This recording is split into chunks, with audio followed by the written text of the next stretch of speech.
ಸೆಂಟ್ರಲ್ನಲ್ಲಿ ಯಾರ ಅಧಿಕಾರ ಇದೆ? BJP ಅವರ ಅಧಿಕಾರ.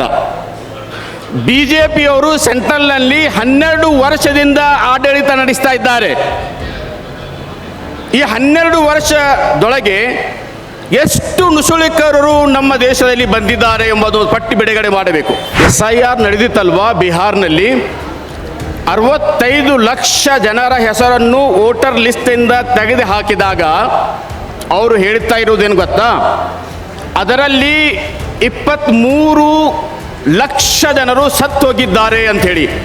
ಹಾಗಾದರೆ ಸ್ವಾಮಿ, ಸತ್ತೋದವರು 24ರಲ್ಲಿ ಓಟ್ ಹಾಕಿದ್ದಾರ? ಸತ್ತವರು ಬಂದು ಓಟ್ ಹಾಕಿ ಹೋಗಿದ್ದರ? ಅವರು ರಾಜ್ಯದ ಎಲ್ಲ ಕಡೆಗಳಲ್ಲಿ 5 ಜಾಥಾಯಿಂದ 120ಕ್ಕಿಂತ ತಾಲೂಕುಗಳು 31 ಜಿಲ್ಲಾ ಮಟ್ಟದಲ್ಲಿ ಹೋಗಿ ಕನಿಷ್ಠ ಪಕ್ಷ 1 ಕೋಟಿ ಜನರಲ್ಲಿ ಈ ಅವೇರ್ನೆಸ್ ಮೂಡಿಸುವ ಸಲುವಾಗಿ ಚುನಾವಣೆ ಆಯೋಗದ ಜವಾಬ್ದಾರಿ ಇದೆ. 13 ರಾಜ್ಯಗಳಲ್ಲಿ ನಡೆಸಿರುವಂಥ SIR, ಇದರಿಂದ ತಾವು ಹೊರಗೆ ಹಾಕಿರುವಂಥ 6,50,00,000 ಜನರು ಇದ್ದಾರಲ್ಲ, ಅವರಲ್ಲಿ ಎಷ್ಟು ನುಸುಳುಕೋರರು ಎಂಬುದು ತಿಳಿಸುವ ಜವಾಬ್ದಾರಿ ನಿಮ್ಮದಾಗಿದೆ. ವೇದಿಕೆಯಲ್ಲಿ ಇದ್ದಂಥ ಮತ್ತು ವೇದಿಕೆ ಮುಂಭಾಗದಲ್ಲಿ ಇದ್ದಂಥ ಸಹೋದರ ಮತ್ತು ಸಹೋದರಿಯರೇ, ತಮ್ಮೆಲ್ಲರ ಮೇಲೆ ಶಾಂತಿ ಇರಲಿ. ಸ್ವತಂತ್ರಕ್ಕಿಂತ ಪೂರ್ವ ನಮ್ಮ ದೇಶದಲ್ಲಿ ಕೆಲವರನ್ನು ಓಟು ಹಾಕುವ ಹಕ್ಕಿತ್ತು. ಯಾರು ಅವರು? ಶ್ರೀಮಂತರು, ವಿದ್ಯಾವಂತರು, ರಾಜಕಾರಣಿಗಳು, ಮೇಲ್ಜಾತಿಯ ವರ್ಗದವರು.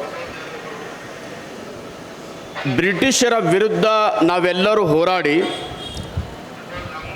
ದೇಶವನ್ನು ಸ್ವಾತಂತ್ರ್ಯಗೊಳಿಸಿದ್ದೇವೆ. ತಮ್ಮೆಲ್ಲರಿಗೆ ಗೊತ್ತಿದ್ದ ಹಾಗೆ 1955ರಲ್ಲಿ ಸಿಟಿಜನ್ಶಿಪ್ ಆ್ಯಕ್ಟ್ ಬಂದಿತು.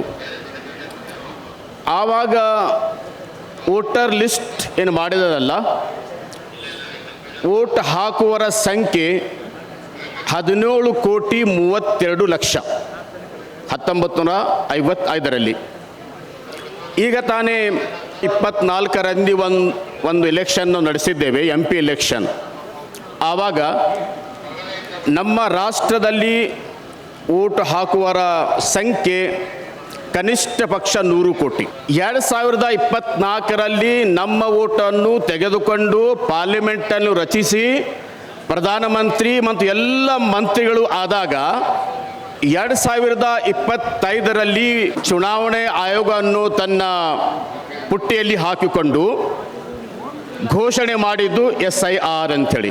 SIR ಯಾಕೆ ತರ್ತಾ ಇದ್ದೇವೆ ಅಂತೇಳಿ ಅವ್ರು ಘೋಷಣೆ ಮಾಡಿದ್ರು.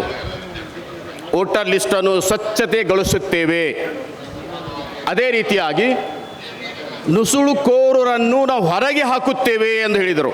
ಹಾಗಾದರೆ 13 ರಾಜ್ಯಗಳಲ್ಲಿ ತಾವು ನಡೆಸಿರುವಂಥ SIR, ಅದರಲ್ಲಿ 6,50,00,000 ಜನರ ಹೆಸರನ್ನು ತಾವು ವೋಟರ್ ಲಿಸ್ಟಿಂದ ತೆಗೆದು ಹಾಕಿದರಲ್ಲ, ಇವರು ಯಾರು? ಇವರೆಲ್ಲರೂ ನುಸುಳುಕೋರರ ಅಥವಾ ಸತ್ತೋಗಿ ಬಿಟ್ಟಿದ್ದಾರ?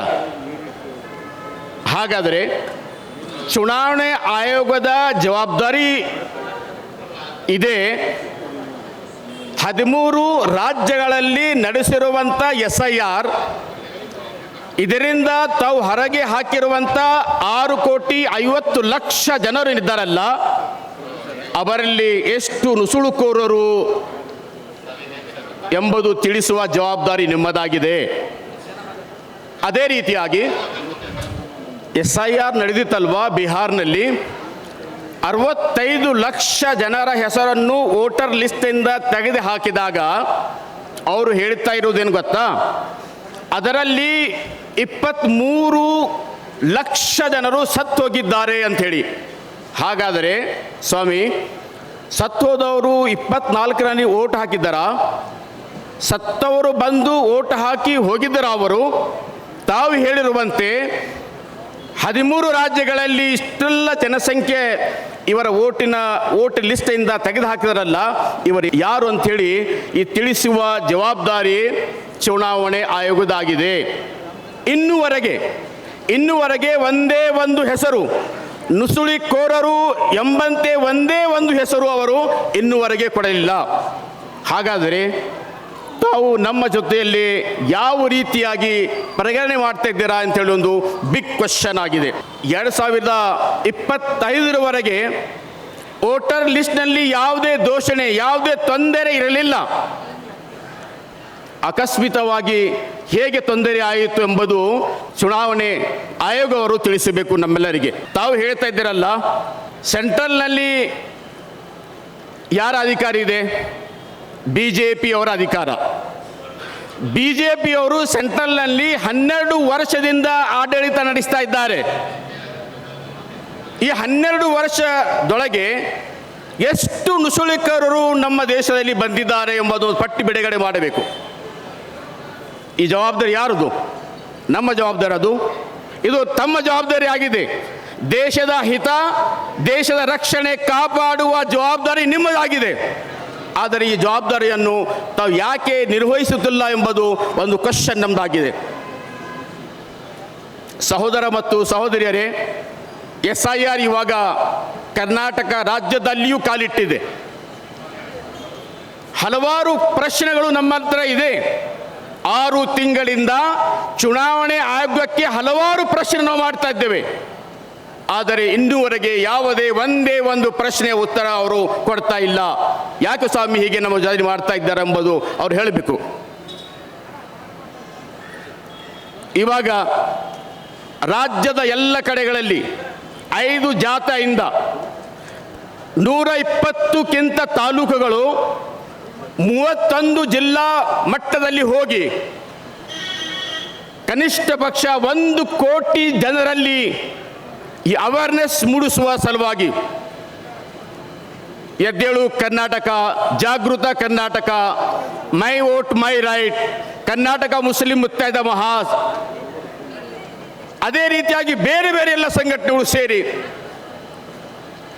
SIR ಬಗ್ಗೆ ನಾವು ಅರಿವು ಮೂಡಿಸಲಿಕ್ಕೆ ರಾಜ್ಯದ ಎಲ್ಲ ಕಡೆಗಳಲ್ಲಿ ಹೋಗಿ ನಾವು ಬಂದಿದ್ದೇವೆ. ಜನರಲ್ಲಿ ಯಾವುದೇ ಅವೇರ್ನೆಸ್, ಜಾಗೃತಿ ಇಲ್ಲ. ಜನರು ಕೇಳ್ತಾ ಇದ್ದಾರೆ, SI ಅಂದರೆ ಸರ್ ಏನು ಸರ್ ಇದು ತಾವು ಮಾತಾಡ್ತಾ ಇದ್ದೀರಾ ಅಂತ ಹೇಳಿ ಕ್ವಶನ್ ಕೇಳ್ತಾ ಇದ್ದಾರೆ. ಎನ್ಯುಮರೇಷನ್ ಫಾರ್ಮ್ ಅಂದರೆ ಹೇಗೆ ತುಂಬಬೇಕು ಎಂದು ಕ್ವಶನ್ ಕೇಳ್ತಾ ಇದ್ದಾರೆ. BLO ಯಾರಿದ್ದಾರೆ ಸರ್, ನಮ್ಮಲ್ಲಿ ಯಾರು BLA ಎಂದು ಕ್ವಶನ್ ಮಾಡ್ತಾ ಇದ್ದಾರೆ.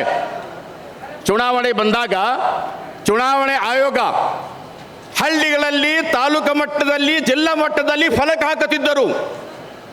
ಓಟ ನಿಮ್ಮ ಹಕ್ಕು, ಓಟು ಕೊಡುವ ನಿಮ್ಮ ಹಕ್ಕಾಗಿದೆ, ನೀವು ಓಟು ಕೊಡಲೇಬೇಕಂತ ಹೇಳಿ ಫಲಕಗಳನ್ನು ಹಾಕ್ತಾ ಇದ್ದರು. ನಾವು ಪ್ರಶ್ನೆ ಮಾಡ್ತಾ ಇದ್ದೇವೆ ಚುನಾವಣೆ ಆಗೋಕ್ಕೆ, ಇವಾಗ ನೀವು ರಾಜ್ಯದಲ್ಲಿ, ರಾಷ್ಟ್ರ ಮಟ್ಟದಲ್ಲಿ ಯಾವ ಏರಿಯಾದಲ್ಲಿ ತಾವು ಫಲಕ ಹಾಕಿದ್ದೀರಾ ಸರ್, ನಮಗೆ ತಿಳಿಸಿ. ಜನರಲ್ಲಿ ಯಾವುದೇ ಅವೇರ್ನೆಸ್ ಇಲ್ಲ. ಹಾಗಿರುವಾಗ ಕರ್ನಾಟಕದಲ್ಲಿಯೂ ಒಂದು ದೊಡ್ಡ ಸಂಖ್ಯೆ ವೋಟರ್ ಲಿಸ್ಟಿಂದ ಕಡಿತ ಮಾಡಬಹುದಾ ಇವರು ಅಂತೇಳಿ ನಮಗೆ ಒಂದು ಪ್ರಶ್ನೆ ಚಿಹ್ನೆ ಆಗಿ ನಮ್ಮ ಮುಂದೆ ಬರ್ತಾ ಇದೆ. ಕಾರಣ ಇವತ್ತಿನ ಈ ಸಭೆಯಲ್ಲಿ ತಾವೆಲ್ಲೂ ಜಾಗೃತಿ ಆಗಬೇಕು. ರಾಜ್ಯದಲ್ಲಿ ಇರುವಂಥ ವೋಟರ್ ಲಿಸ್ಟ್ನಲ್ಲಿ ಯಾರದೇ ಒಬ್ಬನ ವೋಟನ್ನು ಆ ಲಿಸ್ಟಿನಿಂದ ಹೊರಗೆ ಹಾಕಬಾರದು. ಇದು ನೋಡಿಕೊಳ್ಳುವ ಜವಾಬ್ದಾರಿ ಕರ್ನಾಟಕ ಸರ್ಕಾರದ್ದು, ಚುನಾವಣೆ ಆಯೋಗ ಮತ್ತು ನಮ್ಮೆಲ್ಲರ ಸಂಘಟನೆಗಳ ಜವಾಬ್ದಾರಿ ಇದು ಆಗಿದೆ. ನಾವು ಕರ್ನಾಟಕದಲ್ಲಿ ಒಂದೇ ಒಂದು ವೋಟರ್ ಲಿಸ್ಟಿಂದ ತೆಗೆದುಹಾಕುವ ಪ್ರಕ್ರಿಯೆ ನಡೀತಾ ಇದೆ ಅಲ್ಲ, ಅದಕ್ಕೆ ನಾವು ಹಾಗೆ ಮಾಡಲಿಕ್ಕೆ ಬಿಡುವುದಿಲ್ಲ ಅಂಥೇಳಿ ಇವತ್ತೊಂದು ನಾವು ಪಣ ತೊಡಬೇಕಂತ ಹೇಳಿ ತಮ್ಮಲ್ಲಿ ಬಯಸ್ತಾ ಇದ್ದೇನೆ. ನನಗೆ ಮಾತನಾಡಲಿಕ್ಕೆ ಅವಕಾಶ ನೀಡಿದ್ದಕ್ಕಾಗಿ ತಮಗೆ ಧನ್ಯವಾದಗಳು ಅರ್ಪಿಸುತ್ತಿದ್ದೇನೆ. Thank you.